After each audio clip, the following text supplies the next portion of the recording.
Selanjutnya sifat yang keempat yaitu mukhafatulil hawadits. Mukhafatulil hawadits artinya berlawanan dengan segala sesuatu yang baru. Maka mustahil bagi Allah bersamaan atau sama dengan segala sesuatu yang baru. Firman Allah Subhanahu wa taala, "Laisa kamitslihi syai'un." Tidak ada sesuatu pun yang serupa dengan Dia. Maka sepatutnya lah bagi setiap mukmin yang memiliki keyakinan yang benar untuk banyak-banyak mengucapkan tasbih dan pujian kepada Allah agar dia memperoleh rahmat-Nya. Jadi laisa mukhafatulil hawadits, ya, bersalah-salahan zat Allah Subhanahu wa taala dengan yang baru, atau zat Allah Subhanahu wa taala itu tidak sama dengan yang baru. Ya. Artinya zat Allah Subhanahu wa taala itu tidak sama dengan makhluk. Sebab yang dikatakan yang baru itu makhluk, ya. Makhluk Tuhan dibagi dua, zahiriyah dan batiniyah. Ya. Tidak sama dengan makhluk Tuhan yang zahir, tidak sama juga dengan makhluk Allah yang batin. Ya. Nah, oleh sebab itu, karena sudah dijelaskan laisa kamitslihi syai'un, tidak sama dengan sesuatu, ya, jangan kita terus menggambar-gambar tentang zat Allah Subhanahu wa taala, terus menghayal-hayalkan, menggambar-gambar, ya. Jelas salahnya. Karena sudah dijelaskan laisa kamitslihi syai'un, tidak ada seumpama. Ya, kalaupun mungkin kita ada pengalaman ruhani kita, ya, mungkin kita menyaksikan sesuatu yang sangat luar biasa, jangan sekali-kali itu kita katakan Tuhan. Ya, tetap ya tiap-tiap segala sesuatu yang maujud, yang nyata, baik pun nyata dalam pandangan zahir maupun nyata dalam pandangan batin kita, yakini itu adalah makhluknya Allah Subhanahu wa taala, bukan Tuhan kita. Ya, bukan Tuhan kita. Kalau Tuhan kita tetap dia laisa kamitslihi syai'un. Ya, tidak ada seumpama. Nah, maka mustahil zat Allah Subhanahu wa taala itu sama dengan yang baru. Ya, sama dengan makhluk, mustahil. Ya, jadi tidak bisa diterima oleh akal kita kalau, ya, sang pencipta itu sama dengan barang ciptaannya. Ya, kalau saya ambil perumpamaan, seperti papan tulis ini. Papan tulis ini kan ada yang membuat, ada yang membuatnya. Kira-kira, ya, kita kan hanya meyakini bahwa papan tulis ini ada yang buatnya. Kira-kira masuk akal kita apa tidak kalau si pembuat papan tulis ini sama dengan papan tulis ini, dengan buatannya? Kira-kira masuk akal kita apa enggak? Enggak akan masuk akal kita. Mustahil. Kalau papan tulis ini, buatan ini sama dengan yang buatnya, ya, nggak bisa diterima oleh akal kita. Nah, oleh sebab itu, ya, mustahil zat Allah Subhanahu wa taala itu sama dengan yang baru. Ya. Oleh sebab itu, ya, sekali lagi saya jelaskan, kalaupun mungkin kita ada mempunyai pengalaman ruhani, ya, mungkin kita menyaksikan hal-hal yang sangat luar biasa, yang sangat menakjubkan kita, jangan itu dikatakan Tuhan. Ya, kalau zat Allah Subhanahu wa taala sudah ditetapkan laisa kamitslihi syai'un. Ya, jadi jangan sekali-kali kita menggambar-gambar atau menghayal-hayal, ya, tentang zat Allah Subhanahu wa taala. Ya. Tapi tiap-tiap yang maujud itu pasti barang ciptaannya. Namanya sifat. Ya, namanya sifatnya. ya sifatnya. Nah, oleh sebab itu kita harus banyak kita mengingat Allah Subhanahu wa taala. Ya, yang kita harapkan Allah Subhanahu wa taala adalah menurunkan rahmatnya kepada kita. Ya, kita banyak-banyak mengingat Allah. Mudah-mudahan Allah menurunkan rahmat kepada kita. Ya. Nah, yang dikatakan rahmat ini ya yang kita harapkan sesuatu yang mungkin dirahasiakan oleh Allah Subhanahu wa taala. Karena Allah Subhanahu wa taala kasih sayang dengan kita. Nah, maka yang dirahasiakan itu akan dibuka oleh Allah Subhanahu wa taala kepada kita. Ya, itulah harapan kita. Sehingga kita mengerti ya tentang apa-apa yang dirahasiakan oleh Allah Subhanahu wa taala, kita ngerti, tahu. Ya. Nah, itulah harapan kita. Makanya kita harus banyak-banyak kita mengingat Allah. Ya. Mengingat Allah dalam arti luas ya. Jadi mengingat Allah ini jangan diartikan hanya berzikir ya. Ya. Mengingat Allah itu ya kapan saja, di mana saja. Yang wajib hukumnya kita mengingat Tuhan 5 kali, 5 waktu dalam 1 kali 24 jam. Itu yang diwajibkan oleh Allah Subhanahu wa taala. Hanya Rasulullah menegaskan, kata Rasul, tiap-tiap kamu memulai satu pekerjaan harus dengan bismillah. Maksudnya bismillah itu harus ingat Allah, ingat dengan Tuhan. Apapun yang kita kerjakan harus ingat Tuhan. Ya, harus ingat kepada Allah Subhanahu wa taala.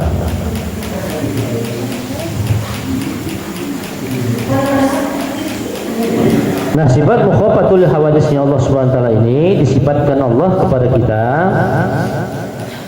Bagi kita adalah keputusan kata hati kita.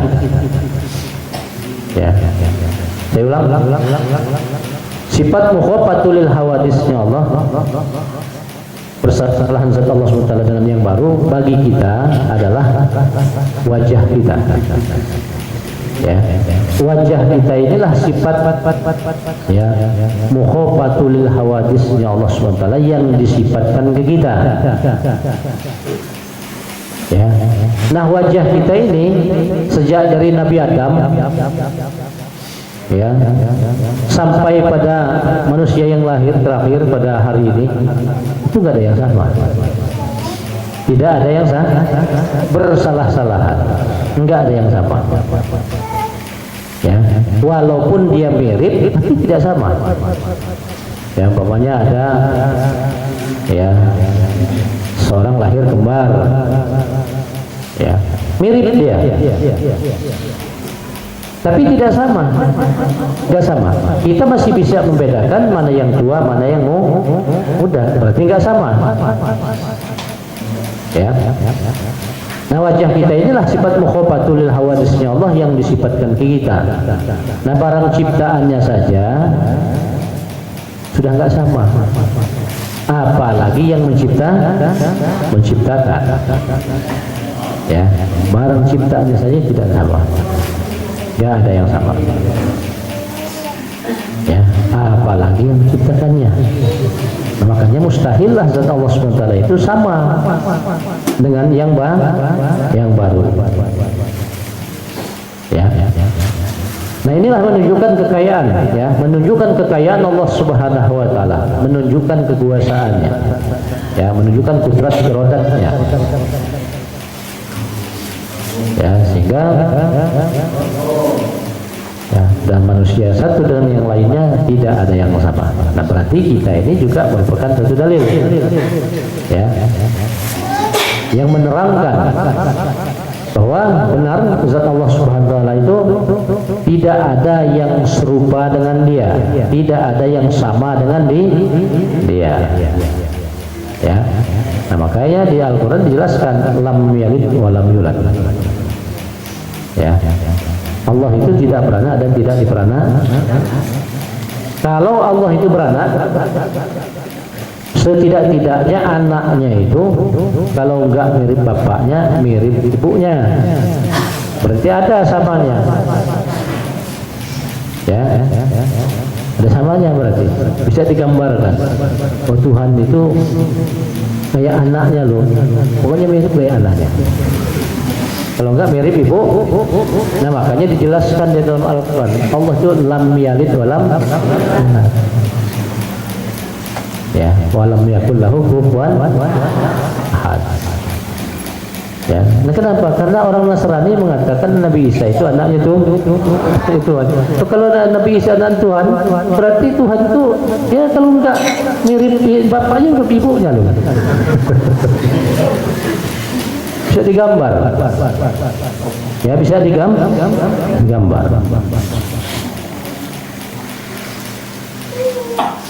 Ya.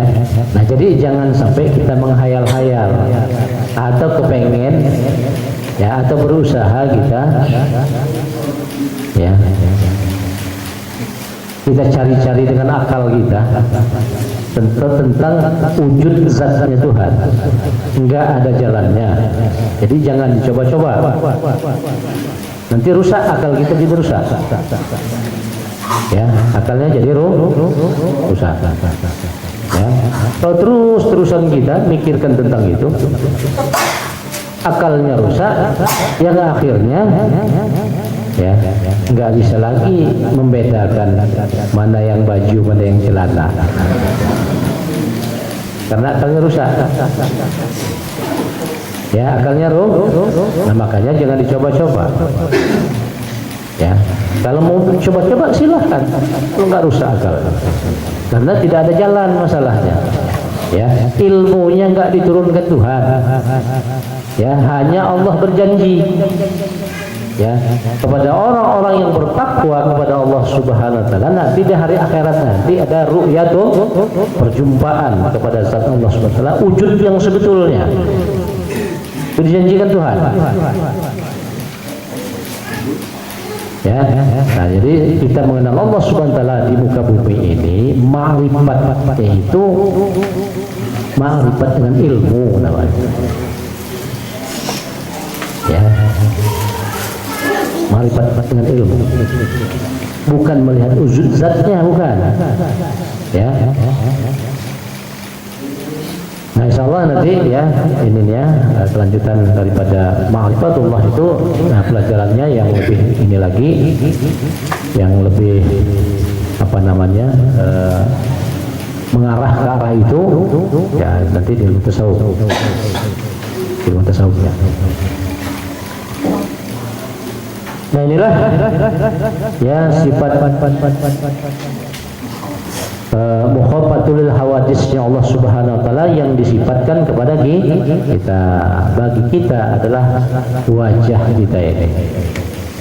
Ya, inilah sifat mukhafatul hawadisnya Allah yang disifatkan kepada kita, sehingga di antara kita ini tidak ada yang sama. Ya, wajahnya berbeda-beda. Coba gambarkan, cara bayangkan kalau umpamanya kita ini ada yang sama, ya. Kalau ada yang sama, alangkah kacaunya dunia ini. Kira-kira kacau nggak dunia? Ya, kacau lah. Repot kita, mana yang istri kita? Repot nyari. Begitu juga yang ibu-ibu, bingung yang mana nih yang suami saya ini. Nah, itulah ya kekayaan Allah Subhanahu wa taala, sifat kemahakuasaan. Sehingga satu dengan yang lain ini dibedakan. Ya. Nah, dibedakan ini termasuk sifat-sifatnya. Ya, wataknya manusia itu juga berbeda juga.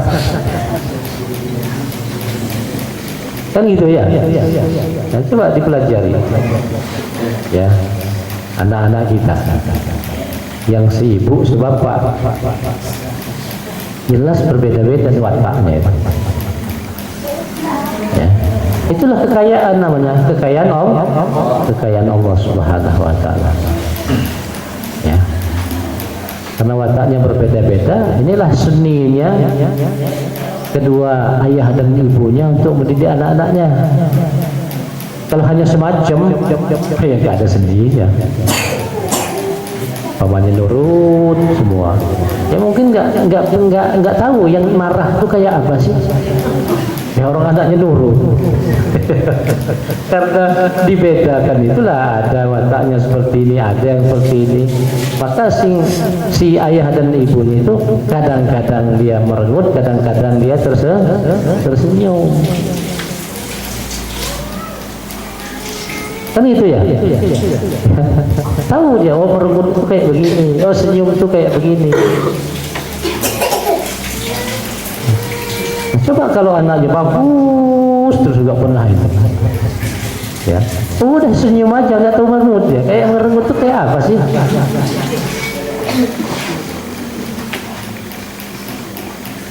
Ya, nah itulah kekayaan, ya. Kekayaan Allah Subhanahu wa Ta'ala.